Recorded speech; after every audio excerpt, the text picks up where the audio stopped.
ಮಂಗಳೂರಿನ ಬಂಟ್ವಾಳದಲ್ಲಿ ಅಬ್ದುಲ್ ರಹೀಂ ಕೊಲೆ ಪ್ರಕರಣ ಸಂಬಂಧ ರಹೀಂ ಅಂತಿಮ ಯಾತ್ರೆಯಲ್ಲಿ ಸಾವಿರಾರು ಜನರು ಭಾಗಿಯಾಗಿದ್ದಾರೆ. ಬಂಟ್ವಾಳದ ಕೊಳ್ತಾ ಮಜಲಿನಲ್ಲಿರುವಂತಹ ಮೊಯಿದ್ದೀನ್ ಜುಮ್ಮಾ ಮಸೀದಿಯಲ್ಲಿ ರಹೀಂ ದಫನ್ ಕಾರ್ಯ ಮಾಡಲಾಯಿತು. ಅಬ್ದುಲ್ ರಹೀಂ ಕೊಲೆ ಸಂಬಂಧ 15 ಮಂದಿಯ ವಿರುದ್ಧ ಬಂಟ್ವಾಳ ಗ್ರಾಮಾಂತರ ಠಾಣೆಯಲ್ಲಿ ಪ್ರಕರಣ ದಾಖಲಾಗಿದೆ. ಘಟನೆಯಲ್ಲಿ ಗಾಯಗೊಂಡಿದ್ದ ಕಲಂದರ್ ಶಾಫಿ ನೀಡಿದ ಮಾಹಿತಿ ಅನ್ವಯ ನಿಸಾರ್ ಅನ್ನೋರು ದೂರು ಕೊಟ್ಟಿದ್ದು, ರಹೀಂ ಪರಿಚಯಸ್ಥರೇ ಆಗಿರುವ ದೀಪಕ್, ಸುಮಿತ್ ಸೇರಿದಂತೆ 15 ಜನರ ವಿರುದ್ಧ ಎಫ್ಐಆರ್ ದಾಖಲಾಗಿದೆ. ರಾಜೀವಿ ಅನ್ನೋರ ಮನೆ ಬಳಿ ಮರಳು ಅನ್ಲೋಡ್ ಮಾಡುತ್ತಿದ್ದಾಗ ದಾಳಿ ಮಾಡಲಾಗಿದೆ ಎಂದು ದೂರಿನಲ್ಲಿ ಉಲ್ಲೇಖಿಸಲಾಗಿದೆ. ಇನ್ನು ಬಂಟ್ವಾಳ ರಹೀಂ ಹತ್ಯೆ ಪ್ರಕರಣಕ್ಕೆ ಸಂಬಂಧಪಟ್ಟಂತೆ ಪ್ರಕರಣ ಭೇದಿಸಲು 5 ಪೊಲೀಸ್ ತಂಡವನ್ನು ದಕ್ಷಿಣ ಕನ್ನಡ ಜಿಲ್ಲಾ ಎಸ್ಪಿ ಯತೀಶ್ ರಚಿಸಿದ್ದಾರೆ. ಡಿವೈಎಸ್ಪಿ ವಿಜಯ್ ಪ್ರಕಾಶ್ ನೇತೃತ್ವದಲ್ಲಿ 5 ಪೊಲೀಸ್ ತಂಡಗಳ ರಚನೆ ಮಾಡಲಾಗಿದ್ದು, ಮಂಗಳೂರು ನಗರ ಸಿಸಿಬಿ ತಂಡ ಮತ್ತು ಬಂಟ್ವಾಳ ಗ್ರಾಮೀಣ ಪೊಲೀಸ್ ಠಾಣೆಯ ಸಿಬ್ಬಂದಿ ಜಂಟಿ ಕಾರ್ಯಾಚರಣೆ ನಡೆಸಲಿದೆ. ಇನ್ನು ಪ್ರಕರಣದ ಕುರಿತು ಎಡಿಜಿಪಿ ಆರ್ ಹಿತೇಂದ್ರ ಮಾಧ್ಯಮಗಳೊಂದಿಗೆ ಮಾತನಾಡಿದ್ದು, ಇದು ಪ್ರತಿಕಾರದ ಕೊಲೆಯ ಎಂಬ ಪ್ರಶ್ನೆಗೆ ಮಾರ್ಮಿಕವಾಗಿಯೇ ಉತ್ತರಿಸಿದ್ದಾರೆ.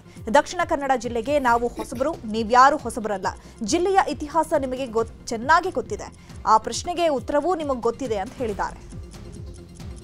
ಪ್ರಕರಣದಲ್ಲಿ ಯಾರ್ಯಾರಿದ್ದಾರೆ ಅದರ ತನಿಖೆ ನಡೀತಾ ಇದೆ. ಅರೆಸ್ಟ್ ಮಾಡೋದಕ್ಕೆ ಕಾಲ ಸೂಚನೆಗಳನ್ನು ಕೊಟ್ಟಿದ್ದಾರೆ. ಆಲ್ರೆಡಿ ಸ್ಥಳೀಯ ಅಧಿಕಾರಿಗಳು ತಂಡಗಳನ್ನು ರಚನೆ ಮಾಡಿದ್ದಾರೆ. ಬಂದೋಬಸ್ತ್ಗೆ ದಕ್ಷಿಣ ಕನ್ನಡ ಜಿಲ್ಲೆ ಮತ್ತು ಉಡುಪಿ ಜಿಲ್ಲೆ, ಚಿಕ್ಕಮಗಳೂರು, ಕಾರವಾರ ಜೊತೆಗೆ ಸೆಂಟ್ರಲ್ ರೇಂಜಿಂದನೂ ಆಫೀಸರ್ಸ್ ಸ್ಟಾಫ್ ಕರೆಸಿದ್ದೀವಿ. ಮೈಸೂರು ರೇಂಜಿಂದನೂ ಆಫೀಸರ್ಸ್ ಸ್ಟಾಫ್ ಕರೆಸಿದ್ದೀವಿ.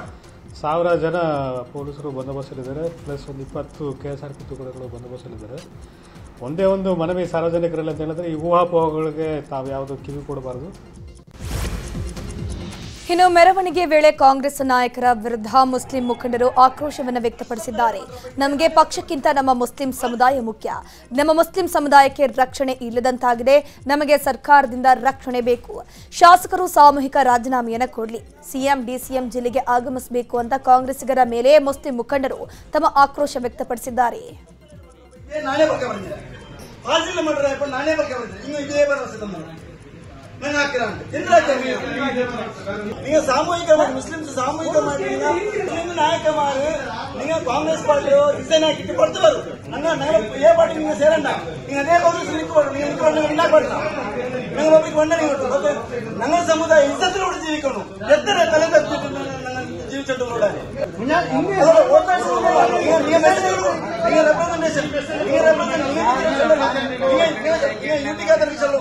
நீங்க செலீம் சொல்லணும், நீங்க ஜமீரா மதுக்கு சொல்லணும், நீங்க வேற யார் முஸ்லிம் சொல்றாரு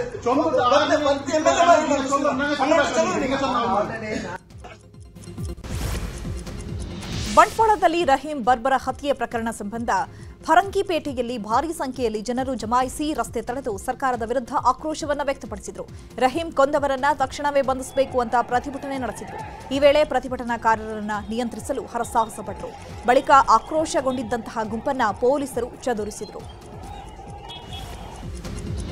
ಮಂಗಳೂರಿನ ಬಂಟ್ವಾಳದಲ್ಲಿ ಅಬ್ದುಲ್ ರಹೀಂ ಮೇಲೆ ಹಲ್ಲೆ ಪ್ರಕರಣ ಸಂಬಂಧ ಸುರತ್ಕಲ್ನಲ್ಲಿ ಖಾಸಗಿ ಬಸ್ ಮೇಲೆ ಕಲ್ಲು ತೂರಾಟ ನಡೆಸಲಾಗಿದೆ. ಬೈಕ್ನಲ್ಲಿ ಬಂದ ಕಿಡಿಗೇಡಿಗಳು ಕಲ್ಲು ತೂರಿ ಎಸ್ಕೇಪ್ ಆಗಿದ್ದಾರೆ. ಮತ್ತೆ ಮಧ್ಯಾಹ್ನದ ಬಳಿಕವೂ ಸುರತ್ಕಲ್ನಲ್ಲಿ ಮತ್ತೆ ಬಸ್ಗೆ ಕಲ್ಲು ತೂರಲಾಗಿದೆ. ಮಂಗಳೂರು ಕುಂದಾಪುರ ಸಂಚರಿಸುವ ದುರ್ಗಾಂಬ ಬಸ್ಗೆ ಕಲ್ಲು ತೂರಿ ಕಿಡಿಗೇಡಿಗಳು ಎಸ್ಕೇಪ್ ಆಗಿದ್ದಾರೆ. ಅತ್ತ ಅಮ್ಮಂಜೆ ಗ್ರಾಮದಲ್ಲಿ ಕಿಡಿಗೇಡಿಗಳು ಖಾಸಗಿ ಬಸ್ಗಳನ್ನು ತಡೆದಿದ್ದಾರೆ. ಆಟೋ ಮೂಲಕ ತೆರಳಿ ಖಾಸಗಿ ಬಸ್ಗಳನ್ನು ತಡೆದಿರುವಂತದ್ದು. ಆಟೋದಲ್ಲಿ ಫಾಲೋ ಮಾಡಿಕೊಂಡು ಹೋಗಿ ಬಸ್ನ ವಾಪಸ್ ಕಳಿಸಿರುವಂತಹ ದೃಶ್ಯ ಮೊಬೈಲ್ನಲ್ಲಿ ಸೆರೆಯಾಗಿದೆ.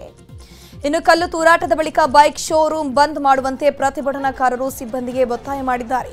ಬಂದ್ ಮಾಡೋಕೆ ಒಪ್ಪದ ಹಿನ್ನೆಲೆ ಶೋರೂಮ್ನ ಗ್ಲಾಸ್ಗೆ ಕಲ್ಲು ಎಸೆದು ಗಲಾಟೆ ಮಾಡಿದ್ದಾರೆ. ಒತ್ತಾಯವಾಗಿ ಶೋರೂಮ್ ಶಟರ್ ಹಾಕಿಸಿದ್ದಾರೆ.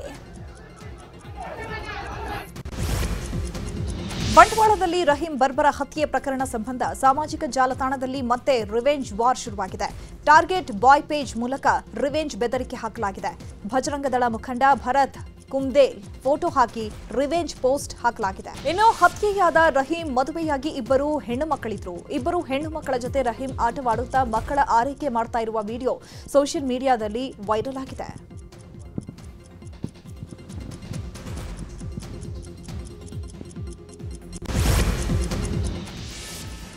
ಬಂಟ್ವಾಳದಲ್ಲಿ ರಹೀಂ ಹತ್ಯೆ ಪ್ರಕರಣ ಸಂಬಂಧ ಕಾಂಗ್ರೆಸ್ನ ಮುಸ್ಲಿಂ ಮುಖಂಡರಿಂದ ಸಾಮೂಹಿಕ ರಾಜೀನಾಮೆಗೆ ನಿರ್ಧರಿಸಲಾಗಿದೆ. ನಾಳೆ ಸಂಜೆ ಮಂಗಳೂರಿನ ಶಾದಿ ಮಹಲ್ ಹಾಲ್ನಲ್ಲಿ ಸಭೆ ನಡೆಸಿ ಜಿಲ್ಲಾ ಅಲ್ಪಸಂಖ್ಯಾತ ಘಟಕದ ಅಧ್ಯಕ್ಷರ ನೇತೃತ್ವದಲ್ಲಿ ರಾಜೀನಾಮೆಗೆ ನಿರ್ಧರಿಸುವ ಸಾಧ್ಯತೆ ಇದೆ ಎನ್ನಲಾಗುತ್ತಿದೆ. ಬಂಟ್ವಾಳ ರಹೀಂ ಕೊಲೆ ಕೇಸ್ ಸಂಬಂಧ ಸರ್ಕಾರದ ವಿರುದ್ಧ ಮುಸ್ಲಿಂ ಯುವಜನ ಒಕ್ಕೂಟದ ಅಧ್ಯಕ್ಷ ಅಶ್ರಫ್ ಕಲ್ಲೇಗ ಆಕ್ರೋಶವನ್ನು ವ್ಯಕ್ತಪಡಿಸಿದ್ದಾರೆ. ರಾಜ್ಯದಲ್ಲಿ ಒಬ್ಬ ನಾಲಾಯಕ ಗೃಹ ಸಚಿವರಿದ್ದಾರೆ. ಅವರಿಗೆ ಪೊಲೀಸ್ ಇಲಾಖೆಯ ಮೇಲೆ ನಿಯಂತ್ರಣವೇ ಇಲ್ಲ.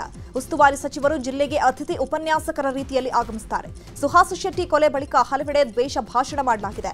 ದ್ವೇಷ ಭಾಷಣ ಮಾಡಿದವರ ಮೇಲೆ ಶಿಸ್ತು ಕ್ರಮ ಕೈಗೊಳ್ಳುವ ಕಾರ್ಯ ನಡೆದಿಲ್ಲ.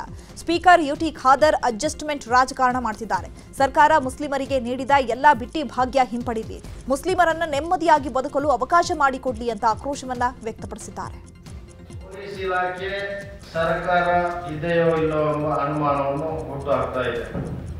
ನಮ್ಮಲ್ಲಿ ಒಬ್ಬ ನಾಲಾಯಕ ಗೃಹ ಸಚಿವರು, ಅವರಿಗೆ ಪೊಲೀಸ್ ಇಲಾಖೆಯನ್ನು ಕಂಟ್ರೋಲ್ ಮಾಡುವಂಥ ಕೆಪಾಸಿಟಿ ಕೂಡ ಇಲ್ಲ.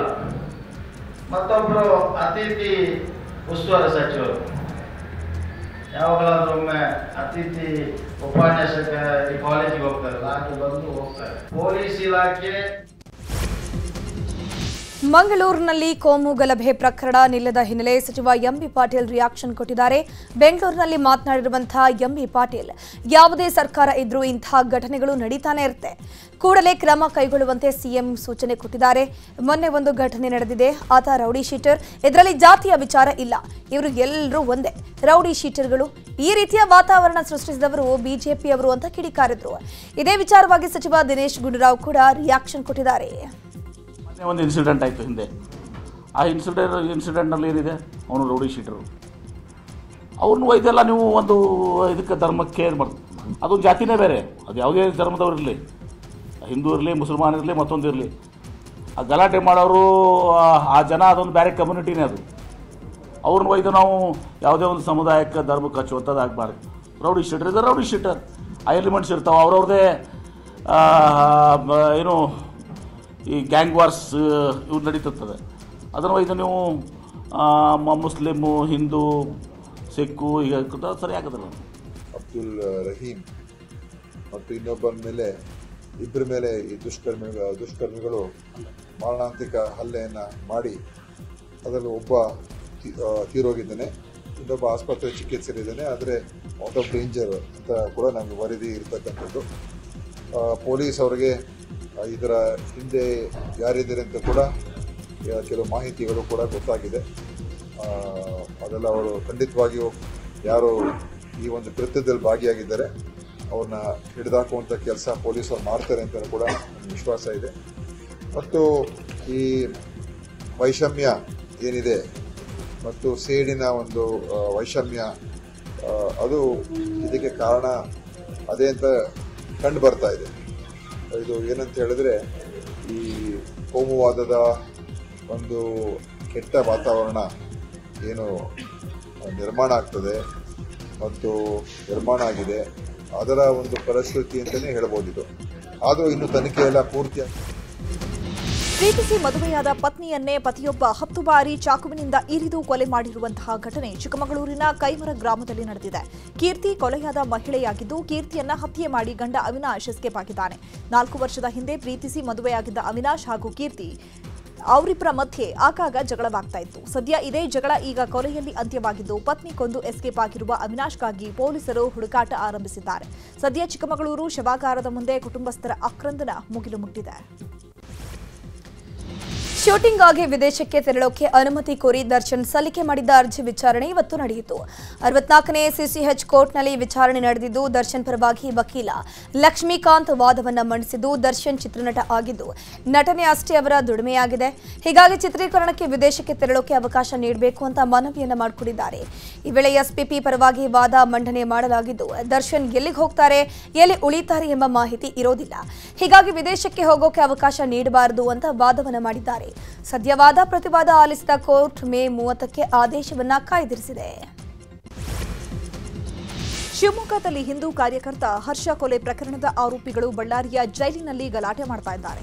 ಕೇಂದ್ರ ಕಾರಾಗೃಹದಲ್ಲಿರುವ ಜಿಲಾಲ್, ಸೈಯದ್, ನಿಹಾಲ್ ಜೈಲು ಅಧಿಕಾರಿಗಳು ಸಿಬ್ಬಂದಿಗಳಿಗೆ ಆವಾಸ್ ಹಾಕ್ತಾ ಇರುವ ಬಗ್ಗೆ ಮಾಹಿತಿ ಇದೆ.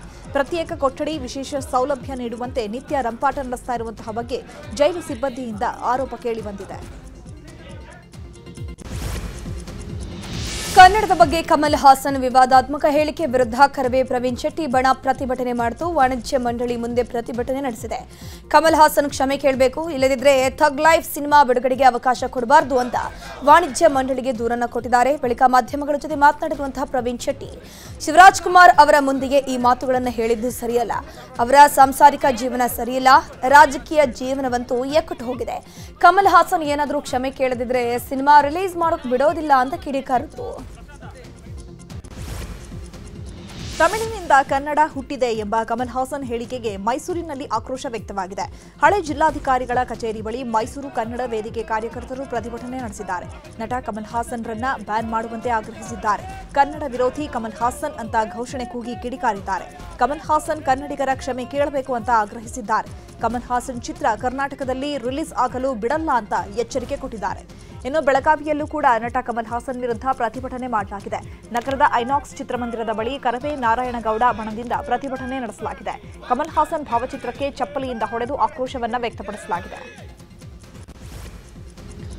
ಕಮಲ್ ಹಾಸನ್ ಹೇಳಿಕೆಯನ್ನು ಖಂಡಿಸಿ ಹುಬ್ಬಳ್ಳಿಯಲ್ಲಿ ರಾಜಕುಮಾರ ಅಭಿಮಾನಿಗಳ ಸಂಘ ಹಾಗೂ ಕರವೆಯಿಂದ ಪ್ರತ್ಯೇಕ ಪ್ರತಿಭಟನೆ ಮಾಡಲಾಯಿತು. ಸಂಗೊಳ್ಳಿ ರಾಯಣ್ಣ ವೃತ್ತದ ಬಳಿ ಪ್ರತಿಭಟನೆ ನಡೆಸಿ ಕಮಲ್ ಹಾಸನ್ ಪ್ರತಿಕೃತಿ ದಹಿಸಿ ಆಕ್ರೋಶ ವ್ಯಕ್ತಪಡಿಸಿದರು. ಕನ್ನಡ ಭಾಷೆಗೆ ಸಾವಿರಾರು ವರ್ಷದ ಇತಿಹಾಸವಿದೆ, ಇಂಥ ಭಾಷೆ ಬಗ್ಗೆ ಹಗುರವಾಗಿ ಮಾತನಾಡುವುದು ಸರಿಯಲ್ಲ ಅಂತ ಪ್ರತಿಭಟನಾಕಾರರು ಕಿಡಿಕಾರಿದರು.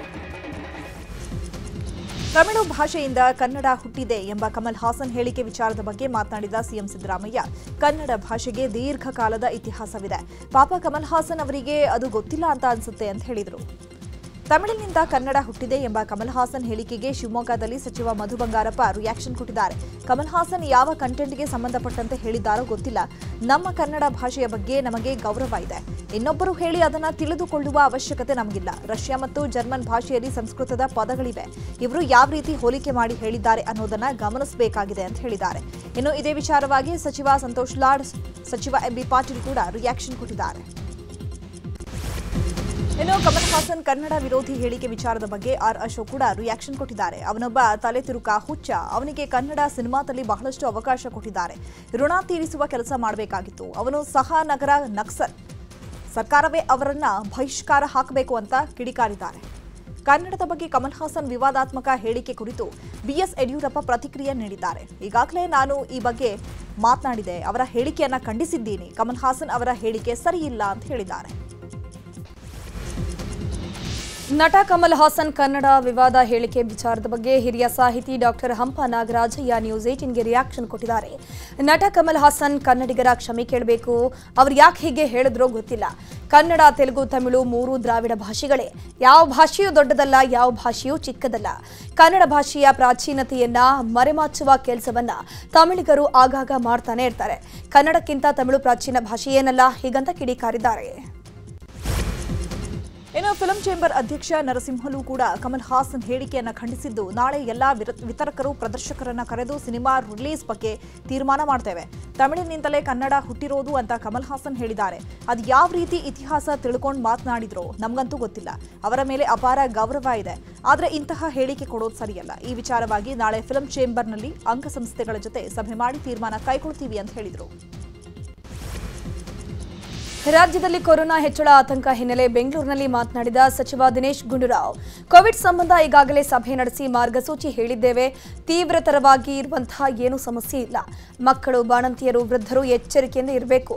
ಮಾಸ್ಕ್ ಅನ್ನು ಧರಿಸಬೇಕು. ಟೆಸ್ಟ್ಗೆ ಎಲ್ಲ ವ್ಯವಸ್ಥೆ ಮಾಡಲಾಗಿದೆ ಅಂತ ಹೇಳಿದ್ದಾರೆ. ಸಾರ್ವಜನಿಕರಿಗೆ ಫೋರ್ಸ್ ಮಾಡಿ ಫೈನ್ ಹಾಕಬೇಡಿ ಅಂತ ಉಪಲೋಕಾಯುಕ್ತ ಬಿ ವೀರಪ್ಪ ಹೇಳಿದ್ದಾರೆ. ಮಂಡ್ಯದ ಟ್ರಾಫಿಕ್ ಪೊಲೀಸ್ ಠಾಣೆಯಲ್ಲಿ ಪರಿಶೀಲನೆ ಮಾಡಿದ ಬಳಿಕ ಈ ಹೇಳಿಕೆ ನೀಡಿದ್ದಾರೆ. ಲಾ ಅಂಡ್ ಆರ್ಡರ್ ಸರಿಯಾಗಿ ಪಾಲನೆ ಮಾಡಿ, ಸುಮ್ಮನೆ ಸಾರ್ವಜನಿಕರಿಗೆ ಅಡ್ಡಗಟ್ಟಿ ಫೈನ್ ಹಾಕಬೇಡಿ ಅಂತ ಹೇಳಿದ್ದಾರೆ. ಅಲ್ಲದೆ 3 ಜನ ಪೊಲೀಸರ ಸಸ್ಪೆಂಡ್ ಮಾಡಿದ್ದರ ಬಗ್ಗೆ ಉಪಲೋಕಾಯುಕ್ತರು ಪ್ರಶ್ನೆ ಮಾಡಿದ್ದಾರೆ. ಈ ವೇಳೆ ಅವರು ಬಾಡಿ ಕ್ಯಾಮೆರಾ ಹಾಕಿರಲಿಲ್ಲ ಅಂತ ಇನ್ಸ್ಪೆಕ್ಟರ್ ಸಂತೋಷ್ ಉತ್ತರ ಕೊಟ್ಟಿದ್ದಾರೆ. ಈ ವೇಳೆ ದಯವಿಟ್ಟು ಯಾರನ್ನ ಫೋರ್ಸ್ ಮಾಡಿ ಫೈನ್ ಹಾಕಬೇಡಿ, ನಮ್ಮಿಂದ ಜನರು ಸಾಯಬಾರದು ಅಂತ ಉಪಲೋಕಾಯುಕ್ತ ಬಿ ವೀರಪ್ಪ ಹೇಳಿದ್ದಾರೆ.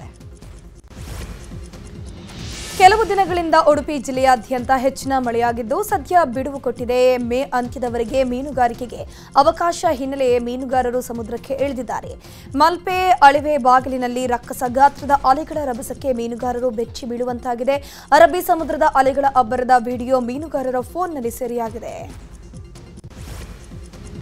ಧಾರವಾಡ ಜಿಲ್ಲೆಯ ನವಲಗುಂದ ಪಟ್ಟಣದ ನೀಲಮ್ಮನ ಕೆರೆಯಲ್ಲಿ ಪ್ರವಾಹದ ಭೀತಿ ಎದುರಾದಾಗ ಪರಿಸ್ಥಿತಿ ಎದುರಿಸುವಂತಹ ಅಣಕು ಪ್ರದರ್ಶನ ನಡೆಸಲಾಗಿದೆ. ಅಗ್ನಿಶಾಮಕ ಸಿಬ್ಬಂದಿ ಅಣಕು ಪ್ರದರ್ಶನ ನಡೆಸಿದ್ದಾರೆ. ಉಸ್ತುವಾರಿ ಸಚಿವ ಸಂತೋಷ್ ಲಾಡ್, ಶಾಸಕ ಎನ್ಎಚ್ ಕೋನರೆಡ್ಡಿ ಅಣಕು ಪ್ರದರ್ಶನ ವೀಕ್ಷಿಸಿದ್ದಾರೆ. ಡಿಸಿ ದಿವ್ಯಪ್ರಭು, ತಹಸೀಲ್ದಾರ್ ಸೇರಿದಂತೆ ಸ್ಥಳೀಯ ಅಧಿಕಾರಿಗಳ ಉಪಸ್ಥಿತಿಯಲ್ಲಿ ಅಣಕು ಪ್ರದರ್ಶನ ನಡೆಸಲಾಯಿತು.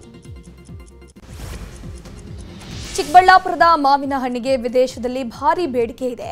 ಯುಎಸ್ಎ, ಯುಕೆ, ನ್ಯೂಜಿಲೆಂಡ್, ಏಷ್ಯಾ ರಾಷ್ಟ್ರಗಳಲ್ಲಿ ಬಹು ಬೇಡಿಕೆ ಇದೆ. ಮಾಡಿಕೇರಿ ಕ್ರಾಸ್ನಲ್ಲಿರುವಂತಹ ಮಾವು ಕೊಯ್ಲತ್ತರ ನಿರ್ವಹಣಾ ಕೇಂದ್ರದಲ್ಲಿ ಬಾಂಗಲ್ಪಲ್ಲಿ, ಕೇಸರ್, ನೀಲಂ, ದಶೇರಾ, ಇಮಾಮ್ ಪಸಂದ್ ಹಣ್ಣುಗಳನ್ನು ರಫ್ತು ಮಾಡಲಾಗ್ತಿದೆ. 100 ಟನ್ ಮಾವಿನ ಹಣ್ಣಿಗೆ ವಿದೇಶಗಳಲ್ಲಿ ಬೇಡಿಕೆ ಹೆಚ್ಚಾಗಿದೆ. ರೈತರಿಂದಲೇ ನೇರ ಖರೀದಿ ಮಾಡಿ ವಿದೇಶಗಳಿಗೆ ರಫ್ತು ಮಾಡಲಾಗ್ತಿದೆ. ಚಿಕ್ಕಬಳ್ಳಾಪುರದಲ್ಲಿ ಬೆಳೆದ ಮಾವಿನ ಹಣ್ಣುಗಳನ್ನು ಮಾಡಿಕೇರಿ ಕ್ರಾಸ್ನಿಂದ ವಿದೇಶಗಳಿಗೆ ರಫ್ತು ಮಾಡಲಾಗ್ತಿದೆ. ಬೆಂಗಳೂರಿನಲ್ಲಿ ಸ್ವಲ್ಪ ಬಿಡುವು ಕೊಟ್ಟಿದ್ದ ಮಳೆ ಮತ್ತೆ ಆರಂಭವಾಗಿದೆ. ನಗರದ ಹೆಬ್ಬಾಳ, ಸಿಬಿಐ, ಮೇಕ್ರಿ ಸರ್ಕಲ್, ಸದಾಶಿವನಗರ, ಶೇಷಾದ್ರಿಪುರಂ ಸುತ್ತಮುತ್ತ ಜಿಟಿ ಮಳೆ ಆಗ್ತಾ ಇದೆ. ಇವತ್ತು ಮತ್ತು ನಾಳೆ ಬೆಂಗಳೂರಿನಲ್ಲಿ ಮಳೆ ಆಗಲಿದೆ ಅಂತ ಹವಾಮಾನ ಇಲಾಖೆ ಮಾಹಿತಿ ನೀಡಿದೆ. ಇನ್ನು ಚಾಮರಾಜನಗರದಲ್ಲಿ ನಿರಂತರ ಮಳೆಗೆ ಮನೆ ಕುಸಿತವಾಗಿದೆ. ಗುಂಡ್ಲುಪೇಟೆ ತಾಲೂಕಿನ ಅಣ್ಣೂರು ಗ್ರಾಮದಲ್ಲಿ ಈ ಘಟನೆ ನಡೆದಿದ್ದು, ನಿರಂತರ ಮಳೆಗೆ ಗೋಡೆ ಹಾಗೂ ಚಾವಣಿ ಕುಸಿತವಾಗಿದೆ. ಅದೃಷ್ಟಕ್ಕೆ ಮನೆಯಲ್ಲಿದ್ದವರು ಪ್ರಾಣಾಪಾಯದಿಂದ ಪಾರಾಗಿದ್ದಾರೆ. ತವರಿಗೆ ಆಗಮಿಸಿದ ಬೂಕರ್ ಪ್ರಶಸ್ತಿ ವಿಜೇತೆ ಬಾನು ಮುಷ್ತಾಕ್ಗೆ ಭರ್ಜರಿಯಾಗಿ ಸ್ವಾಗತವನ್ನು ಕೋರಲಾಗಿದೆ. ಲಂಡನ್ನಲ್ಲಿ ಪ್ರಶಸ್ತಿ ಸ್ವೀಕರಿಸಿದ ಬಳಿಕ ಬೆಂಗಳೂರಿನ ಕೆಂಪೇಗೌಡ ಅಂತಾರಾಷ್ಟ್ರೀಯ ವಿಮಾನ ನಿಲ್ದಾಣಕ್ಕೆ ಆಗಮಿಸಿದ್ದಾರೆ. ಡೊಳ್ಳು ಕುಣಿತ, ಯಕ್ಷಗಾನದ ಮೂಲಕ ಸಚಿವ ಶಿವರಾಜ್ ತಂಗಡಗಿ ಅದ್ದೂರಿಯಾಗಿ ಬಾನು ಮುಷ್ತಾಕ್ರನ್ನ ಬರಮಾಡಿಕೊಂಡಿದ್ದಾರೆ. ಇದೇ ವೇಳೆ ಮಾಧ್ಯಮಗಳ ಜೊತೆ ಮಾತನಾಡಿರುವಂತಹ ಬಾನು ಮುಷ್ತಾಕ್ ಬೂಕರ್ ಪ್ರಶಸ್ತಿ ಬಂದಿರೋದು ತುಂಬಾನೇ ಸಂತೋಷವಾಗಿದೆ ಅಂತ ಹೇಳಿದ್ರು. ಇಡೀ ಕರ್ನಾಟಕ ಇದೇ ತರ ಸಂಭ್ರಮ ಪಡ್ತಾ ಇದೆ. ಅಲ್ಲಿ ಮುಗಿಸ್ಕೊಂಡು ಬರ್ತಾ ಇದ್ದೀನಿ. ಕನ್ನಡ ಅಲ್ಲಿ ಕೂಡ ಕನ್ನಡ ಹೀಗೆ ವಿರಾಜಮಾನ ಆಯಿತು. ಇದೇ ರೀತಿ ಸಂಭ್ರಮ ಆಯಿತು. ಅದ್ಭುತ ಅನುಭವ ಕಣ್ರಿ. ಅದನ್ನ ಹೇಳೋದಿಕ್ಕೂ ಕೂಡ ಸಾಧ್ಯ ಆಗೋದಿಲ್ಲ. ಅದು ತುಂಬ ಅಭಿಮಾನಪೂರ್ವಕಕ್ಕೆ ನನಗೆ ಏನು ಅಂತ ಹೇಳಿದ್ರೆ, ನಾನು ಒಂಟಿಯಾಗಿರ್ಲಿಲ್ಲ. ನನ್ನ ಕುಟುಂಬದ 7-8 ಸದಸ್ಯರು ನನ್ನ ಜೊತೆ ಇದ್ರು. ಅಲ್ಲೂ ಹೀಗೆ ಗುಂಪುಗೂಡಿ ಒಟ್ಟಿಗೆ ಹೋಗ್ತಾ ಇದ್ವಿ. ಒಂಥರ ಕನ್ನಡನ ಎಲ್ಲ ಸೇರಿ ನಾವು ಎಲ್ಲ ರೆಪ್ರೆಸೆಂಟ್ ಮಾಡಿದ ಹಾಗೆ ಆಯಿತು ಅದು ಜಾಗತಿಕ ಮಟ್ಟದಲ್ಲಿ.